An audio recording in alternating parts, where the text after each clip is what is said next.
Este es el programa de Fogón en Fogón y estamos en los estudios virtuales de Radiográfica FM 89.3 de Buenos Aires, la RU, Caster también de Buenos Aires, y salimos también los sábados y domingos en la radio cooperativa.uy de Montevideo. Y tenemos en los estudios a nuestro corresponsal, Nelson Villarreal, que es el que nos va hoy a introducir, nos invitó para charlar con Paul Davesi. Bueno, a Nelson Villarreal ya lo conocen, militante social, docente de la Universidad de la República, cientista social, filósofo, y vamos a conocer hoy, Nelson va a ser de entrevistador, en su rol de hombre de radio, de Paul Davesi, que es uno de los grandes hombres de la Iglesia Nacional. Con ustedes, los micrófonos. Bueno, bienvenido Paul. Roberto decía, Gracias. y placer en que puedas estar en este espacio, digamos, que permite que uruguayos de distintas partes del mundo, sobre todo en Argentina, acá en Uruguay y otros lugares, pero también interesa los procesos sociales. Creo que tu rol, tu persona, tu historia, vale la pena que sea conocida antes de entrar en el foco que nos convoca. Y decía Roberto, un referente de la Iglesia Nacional. Yo creo también un referente de la sociedad uruguaya, y eso creo que vale la pena decirlo, en esta lógica de estar inserto en el mundo y tu mirada, digamos, ¿no?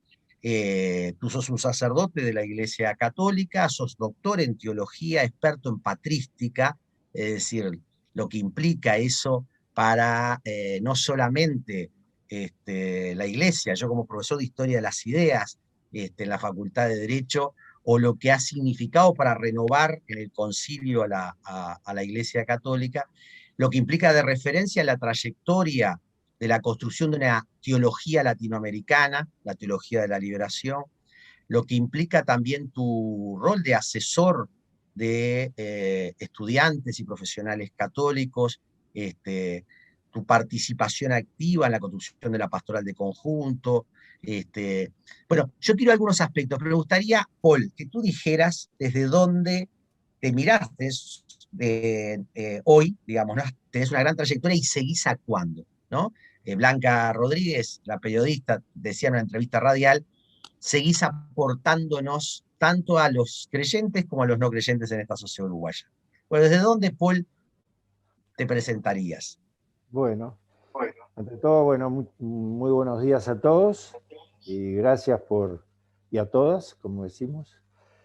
Y muchas gracias por esta invitación. Después de esta presentación y las loas de Nelson, yo por qué le digo Néstor, Nelson, bueno, le cambio el nombre. Ya cuando se ha escuchado esto se recordarán algunos. Y sí, no, hago una pequeña aclaración, muy experto en los padres de la Iglesia, ¿no? Los padres de la Iglesia llamamos a los de la antigüedad cristiana, los grandes escritores, muchos de ellos obispos, etcétera, de la antigüedad cristiana. Pero sí, fui docente de la introducción a su pensamiento, a sus escritos, a su vida, durante, no sé, 35 años. Nunca saqué exactamente la cuenta. Ya estoy jubilado porque estoy veterano. Y bueno, por lo demás, yo respondiendo más concretamente a la pregunta, yo me ordené, como decimos, o para hablar como de una carrera, me recibí de sacerdote en el año 68, y ese año que ha sido tan emblemático, bueno, también marcó mi vida, esos años, porque no era solamente un año. Pero hay, sobre todo, un acontecimiento que duró o que se realizó o se desarrolló durante 4 años, que yo a esta altura, bueno, desde hace mucho, pienso que es lo que más me ha marcado en mi trayectoria humana y cristiana y como sacerdote. Y fue el Concilio Vaticano II. Yo tuve la inmensa suerte, ¿no? Desde la perspectiva de la fe, dice más bien, la inmensa gracia de Dios de haber participado, es mucho decir, pero sí, de lejitos, pero de haber estado en Roma los 4 años que duró el Concilio Vaticano II. Inesperadamente para mí en aquel momento, un día me llamó el rector del seminario, en el año 62, y de sopetón, porque yo pensé que me había llamado para hacerme alguna reprimenda, en fin, habíamos hecho una travesura poco tiempo antes con un partido de fútbol que nos habían prohibido, miren qué tiempos, de Uruguay con Rusia, me acuerdo, acá en Montevideo, que nos habían prohibido escuchar, y algunos rebeldes lo escuchamos igual, estábamos preparando exámenes además. Yo dije, bueno, el rector me llama para esas cosas.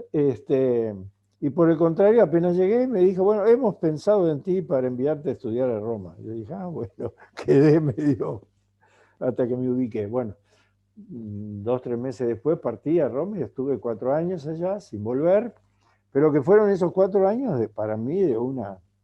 Ahí digamos que no voy a hacer más historia, pero ahí yo abrí los ojos, tomé conciencia de una cantidad de cosas sobre el mundo y sobre todo sobre la iglesia, evidentemente. Pero fueron, como sabemos, 4 años muy fermentales, sobre todo para el mundo católico, pero mucho más ampliamente por los historiadores es reconocido el Concilio Vaticano II como uno de los grandes acontecimientos del siglo XX, tal vez sobre todo para el mundo occidental, pero que tuvo repercusión en toda el orbe de la Tierra.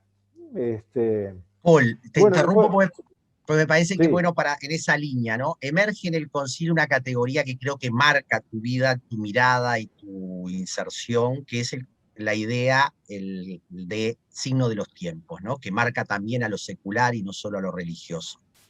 Esa mirada, ¿no? De percibir desde lo religioso a Dios en la historia, pero también los hechos que marcan de manera significativa la vida humana desde la cual se mira el compromiso cristiano, ¿no? Entonces, esa categoría de signo de los tiempos que te sigue a vos, tanto como tú decís, el mayo del 68, el Medellín, el trabajo y acompañamiento a los estudiantes católicos, al movimiento social, a la crisis, a la resistencia a la dictadura.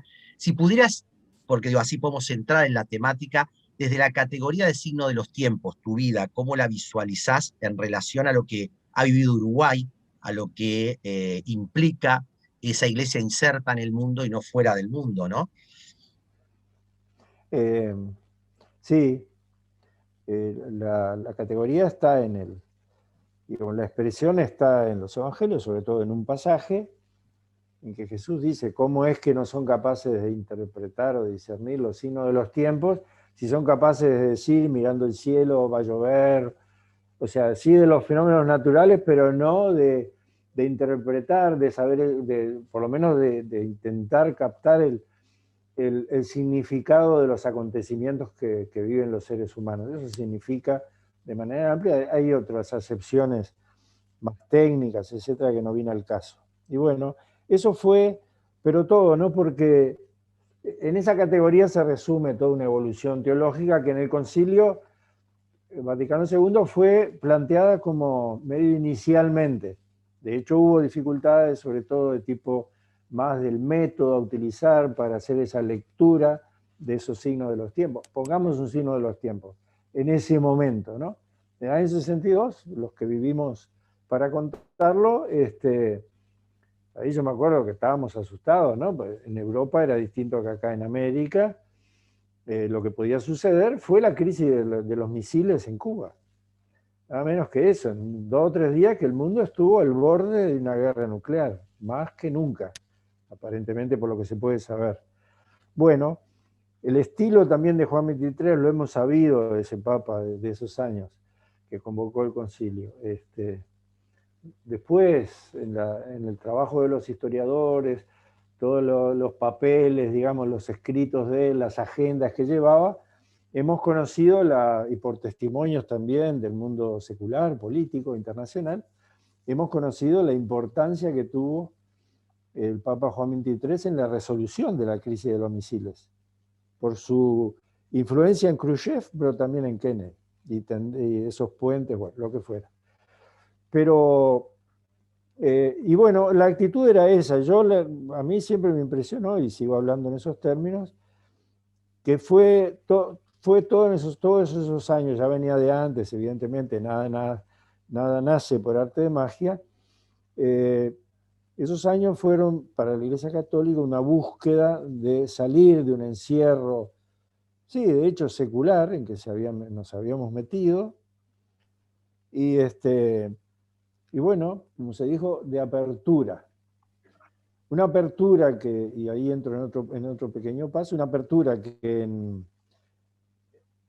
muy marcada, ¿no? Hacia el mundo. Parece como si viven en el mundo. Bueno, había que tomar conciencia de eso, que la Iglesia, todos los cristianos y cristianas, los católicos, etcétera, indisolublemente formamos parte de la humanidad, de la historia del mundo, etcétera. No es otra historia la que vivimos nosotros, más allá de que le demos una determinada lectura desde la fe, desde el mensaje de Jesús. Bueno, esa apertura muy marcada, porque bueno, el concilio fue protagonizado principalmente por los obispos del mundo rico, digamos así, del norte, como se le llamaba, o se le sigue llamando, particularmente de Europa y del centro de Europa, no tanto del sur de Europa en ese momento. Y bueno, entonces eran años de mucha euforia, o digamos así, por el desarrollo justamente de Europa, que había sido tan castigada y tan, sí, por toda la Segunda Guerra Mundial sobre todo, pero también la herencia de la Primera. Entonces era un poco triunfalista la mirada, sí de apertura, pero una apertura un poco inocente a la sociedad de ese tiempo, con todas las cosas positivas que esa apertura igual tenía, ¿no? Por un intento de insertarse realmente en la historia, que es la condición básica para, como por lo que decía Néstor ahora, Nelson, perdón, ya lo dije. Bueno, lo voy a seguir diciendo, disculpen, pero es una cosa que se me metió en algún momento y no logro superar. Decía que, lo que decía Nelson ahora, que para poderse leer, interpretar esos signos de los tiempos hay que estar en la realidad. Si uno la mira de afuera, no logra leerlo. Si uno no lo vive, ¿cómo va a interpretar una determinada realidad, no? Bueno, de Y en alguna esa manera. línea, Paul, capaz que en Sí. esa línea digo, porque yo me quedaría, y sé que Roberto también, horas tratando de escucharte toda tu historia, porque creo que el análisis, el discernimiento, esos signos de los tiempos en distintos momentos. Pero quizás para poder ir focalizando en esa línea de lo que implica estar atentos, discernir esos signos de los tiempos, el 15 de abril se autoconvocaron personalidades, personas de distintos ámbitos, científicos, religiosos, políticos, académicos, eh, ante el hecho de un hecho que está sucediendo, que se considera brutal por el impacto que tiene, que es la pandemia, y se centró en el diálogo por la vida tendiendo puentes, ¿no? Entonces, como que hay tres ejes ahí fundamentales, uno que hace a la percepción de un hecho centrado, jerarquizado en lo que implica el derecho a la vida en su integralidad, y por tanto cómo abordarlo interdisciplinarmente desde lugares distintos. Por otro, visualizarlo en el proceso democrático y entonces construir puentes, porque parece estar trabada la respuesta desde una perspectiva colectiva, digamos, donde gobierno, oposición, sociedad civil, distintos actores puedan coadyuvar esfuerzos en una nueva gobernanza, una nueva manera de enfrentar esta situación. Entonces, lo primero me gustaría que reflexiones ese vínculo entre signo de los tiempos y diálogo por la vida, y por otro, luego que vayamos a lo concreto de lo que sucedió en un primer encuentro, un segundo encuentro y las expectativas o miradas que esto genera, ¿no? Sí, gracias. Igual digo dos frases más, espero que sean Sí, frases cortas. No, para unir mejor. sí, Digo, desde esa línea. eso que yo decía, ¿no? Que en el primer mundo, digamos, en el mundo más desarrollado, más rico, que vivía en plena euforia del desarrollo, esa apertura que se dio así, de esa forma, juzgada desde acá medio inocente, justamente en América Latina, abrirse al mundo latinoamericano, ¿qué significa? ¿Qué significaba? tomar conciencia que era un mundo profundamente desigual, injusto, con las grandes mayorías, indígenas, campesinos, obreros, pobres de las ciudades, etc. Y ahí conocimos el gran fenómeno que se produjo también medio milagrosamente, pero que es un complemento inseparable para nosotros en América Latina, de Medellín. La conferencia esa de los obispos de Medellín, que bueno, no puedo extender.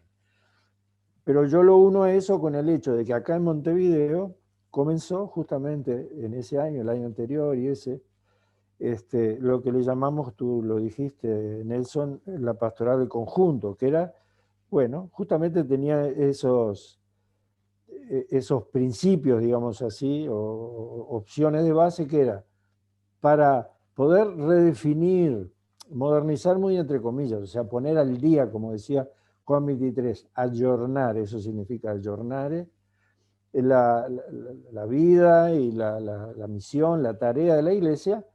La convicción primera fue, tenemos que mirar y analizar lo mejor que podamos con los instrumentos necesarios la realidad que estamos viviendo. Y bueno, eso se hizo de manera muy participada, etcétera, otra vez, fenómenos que a veces nos olvidamos, pero de una riqueza enorme. Y bueno, en ese contexto fue que Monseñor Partelli, que era el obispo entonces, me pidió, ¿sí? Me dijo, para que me hiciera cargo del trabajo con los estudiantes universitarios, en una casa que llamamos parroquia universitaria, hasta el día de hoy. Bueno, eso significó todo un continuo concilio, Medellín, etcétera, bueno, los primeros trabajos como sacerdote, etcétera, que desembocaron allí. Y bueno, eran años, como todos sabemos, de mucha efervescencia en el medio estudiantil, no solo. Acá en el Uruguay, cuando empezó la crisis severa, ¿no? Y entonces yo con esos militantes universitarios, católicos, o en búsqueda de la fe, etcétera, me acostumbré, como el pan de cada día, a siempre comenzar nuestras reflexiones, bueno, sí, en general todas, más o menos, pero empezarlas con una mirada sobre la realidad. ¿Qué nos está pasando? ¿Qué estamos viviendo? ¿Qué estamos viviendo con nuestro pueblo? ¿Qué estamos viviendo con el medio estudiantil, con el movimiento estudiantil, etcétera? Y de ahí hacer una lectura, como decíamos, de fe, también de esos signos de los tiempos. Bueno, eso fue un entrenamiento fundamental para mí, digamos así, entrenamiento, acompañando a esos muchachos y muchachas que no eran tanto más jóvenes que yo. Eran más jóvenes, pero no tanto tampoco. Yo comencé eso cuando tenía 28 años. O sea que, bueno, lo recuerdo así como en el lejano pasado. No, pero una experiencia fundamental también para mí, fundamental, y que no fue de un año, de un momento, de otro, fueron muchos años, porque yo ese trabajo lo hice como mi principal trabajo prácticamente hasta los años 90. Entre tanto, hice una experiencia, una coordinación de ese trabajo para toda América Latina durante 4 años y después para todo el mundo. O sea que eso me permitió también tener un conocimiento. Una mirada global, sí, sí. Y sobre todo una mirada muy desde abajo. Una mirada global, pero una mirada muy desde abajo, con gente cuya preocupación central en la vida era, sí, estudiar, formarse lo mejor posible, bueno, con desigualdad, con diferencias, unos más estudiosos, otros menos, pero sobre todo con la preocupación de cómo contribuir a un cambio de la vida, a un cambio de las estructuras, como lo llamáramos en el momento. Bueno, en ese sentido, bueno, ahí surgieron muchas relaciones con gente que después seguí viendo más, seguí viendo menos, pero que siempre nos volvimos, o casi muchas veces nos volvimos a encontrar, y bueno, resultó que en enero de este año, a final de enero, me llamaron algunos de estos antiguos amigos, acá uruguayos, para ver si, recordemos que era cuando estaban comenzando medio en serio, ahí en febrero hubo como una cierta baja de los contagios y eso y las muertes de una parte de enero, pero después volvieron a crecer otra vez. O sea que fue en ese momento también que nació esta inquietud ante, digo, esta especie de alarma ante el crecimiento de los contagios y sobre todo de las muertes, que me llamaron para ver si yo estaba dispuesto a acompañar, bueno, a ir con ellos en este camino de, también ya percibíamos cómo se estaban endureciendo las posiciones, las dificultades para dialogar, las dificultades sobre todo para escucharnos y lograr en algún momento pensar o aceptar que los otros, el otro, la otra, este grupo, este otro, tienen siempre algo importante que nos están diciendo. Por lo menos su inquietud, y no hay que tomarla como una especie con una especie de intención demoníaca de que nos quieren romper la convivencia, de que nos quieren hacer esto o lo otro. Fíjense que, no en ese momento, pero actualmente hay gente que habla de traición a la patria, porque uno dice, tal vez habría, o sin tal vez, me parece que habría que tomar alguna medida más en este sentido en el otro, y otro dice, no, no. Entonces, evidentemente que con esa base, ¿no?, de que no hay nada que el otro, la otra, que piensa un poco distinto, me puede aportar, sobre todo si partimos del supuesto, que yo creo que, bueno, yo trato de partir de eso, de que todos buscamos lo mejor para nuestro pueblo, después, bueno, pero partimos de ese supuesto, ¿cómo no vamos a escucharnos más, etcétera? Con ese endurecimiento de las posiciones, yo siempre pongo un ejemplo que me parece muy, muy gráfico y muy triste para nuestra convivencia, más allá de las diferencias que ya hayan tenido y se tengan, pero la manera en que se demonizó al sindicato médico por algunas propuestas que hizo, o posiciones que tuvo, se lo demonizó además malamente en los medios. Bueno, no voy a entrar en detalle porque no es el momento de atribuir, o no quiero en este momento atribuir responsabilidades, pero se lo demonizó de tal manera que hace tiempo que no escuchamos la voz del sindicato médico. ¿Cuándo? Sabemos que es una voz de un sector, particularmente de los médicos que están trabajando, los médicos y médicas intensivistas, que no podemos dejar de escuchar, no podemos. Después diremos, no estoy de acuerdo, no, acá se equivocaron. Pero bueno, ese tipo de Y pasiones que quizás, como muchos... Paul, se ha desplazado, ¿no?, del sindicato médico a los testimonios individuales de los que están trabajando en el terreno, y como Tal tú cual. decís, anulándose las voces discrepantes que en última instancia pueden instalar otras miradas que pueden ayudar a resolver sobre esta lógica que tú decís, de que el poder resolver no pasa solo por una voz, requiere lo dialógico, requiere el escuchar, digamos, ¿no? Sí, Y sí. es un límite que quizás se sigue instalando muchas veces y que hay que buscar, y quizás el diálogo por la vida tiene el impulso o la pretensión o la intención de instalar esto, ¿no? Más allá de la efectividad que pueda tener en lo inmediato, digamos, ¿no? Para no quedar atrapados en esos conflictos o callejones sin salida, ¿no? Sí, sí, tal cual. Bueno, lo que tú me preguntabas así más en concreto, sí es eso, lo que acabas de decir, no sé, la conciencia, la inquietud, la preocupación por ver si, tomando alguna iniciativa sencilla, también sin pretender nada, invocar autoridades que, bueno, eventualmente podamos tener por lo que ha sido nuestra vida o no, o lo que está haciendo, no sé, pero bueno, como seres humanos de esta sociedad, de distintas miradas, perspectivas, experiencias de vida, decir, bueno, no podremos hacer una contribución a- a recrear un poco un espíritu de mayor comprensión, de mayor diálogo, de escucharnos un poco más, ¿no? De no demonizarnos de la manera en que nos estamos demonizando y mucha violencia, agresión, ¿no? También en los medios. A mí me llama la atención. Yo, Y se dinamitan muchos puentes, ¿no? Se dinamitan muchos sí, puentes. francamente, personalmente, no lo digo en nombre de los que estamos en esto, pero personalmente me cuesta reconocer un cierto estilo de los uruguayos y uruguayas en cosas que están pasando, ¿no? En cosas que están pasando y concretamente en los medios, los insultos, el desprecio por otras posiciones.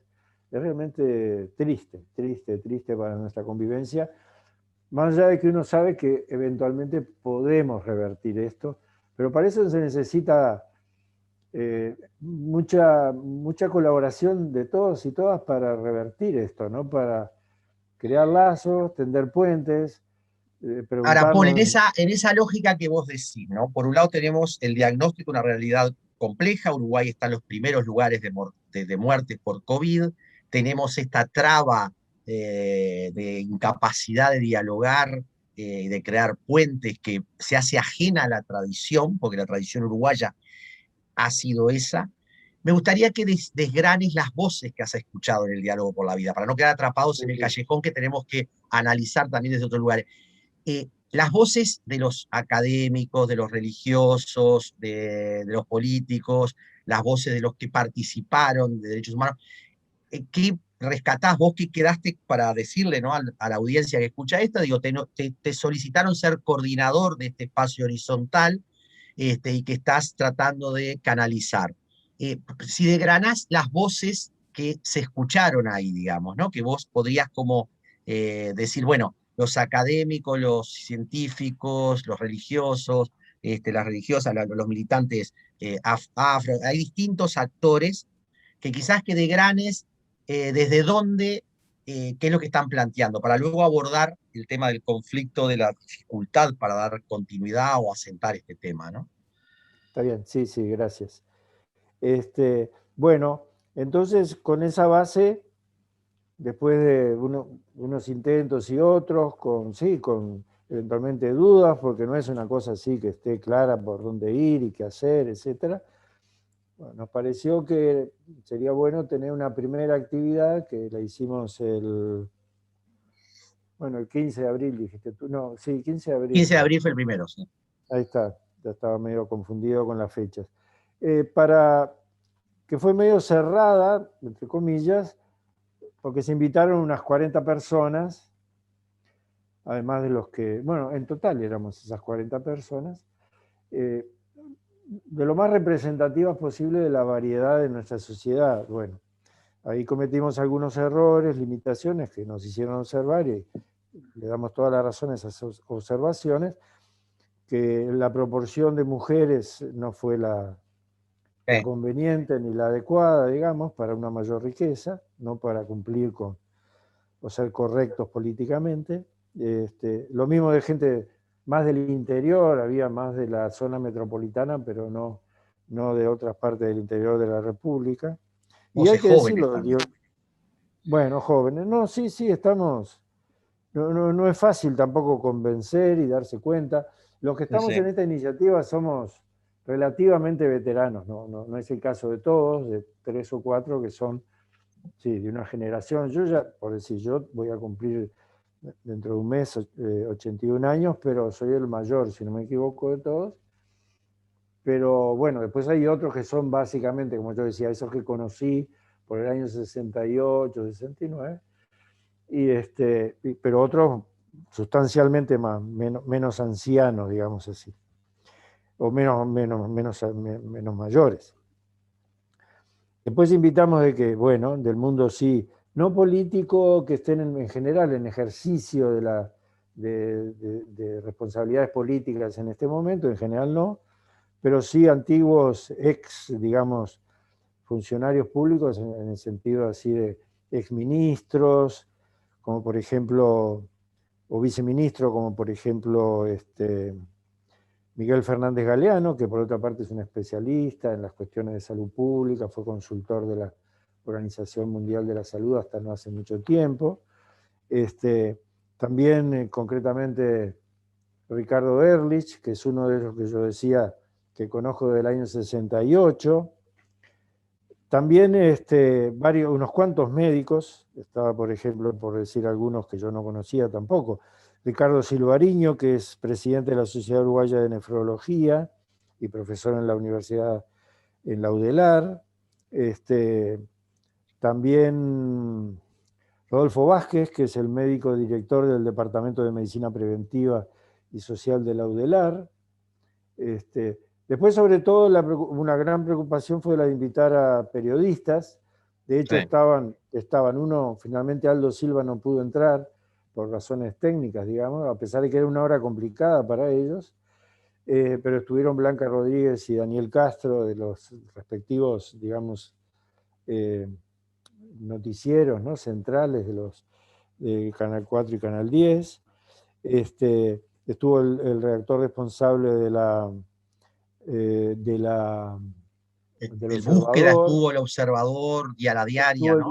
estuvo el director de Búsqueda, estuvo la directora de la diaria. ¿Qué más? Bueno, Aldo Silva ya dije que no pudo conectarse, pero estaban invitados también varios otros importantes. Había Capaz después... que Paul valdría la pena, no sé, Roberto, si ponemos el listado, digamos, ¿no? de esa Para primera reunión. que nadie sienta que queda afuera, digo, ¿no? Estuvieron los sindicalistas, ¿no? Como, Bueno, iba a este, referirme a eso. sí, Bueno, tal vez como decía, los que intentamos invitar más, no para que sacaran, no era esa la intención, una nota en sus respectivos medios, sino para conocer la opinión de claro, cada uno que también estaba allí, porque hubo algunas incomprensiones, a título personal, no representando el medio tal o cual, ni nada, ni la federación o la asociación de nefrólogos, esos títulos que yo di, bueno, son títulos que se refieren a quién es esa persona y qué es lo que estaba allí, por qué lo habíamos invitado. Estaba el presidente del Comité Central Israelita, estaban también representantes de algunas religiones, concretamente de la Iglesia Católica, estuvo el cardenal Sturla, no se pudo conectar después Monseñor Milton Trócoli, que es el obispo de Maldonado, estaba el pastor Raúl Sosa, que es el pastor, y estaba, bueno, de la él Iglesia como Metodista. miembro de la Iglesia Metodista, es el pastor de la Iglesia Central, ahí del Gaucho. Estaba también el pastor o presbítero de la Iglesia Anglicana, Gonzalo Soria. Estaba la Mae Susana Andrade, que es una Mae de Umbanda y concretamente de un grupo dentro de un sector dentro de la Umbanda que se llama Tabaque o IFA.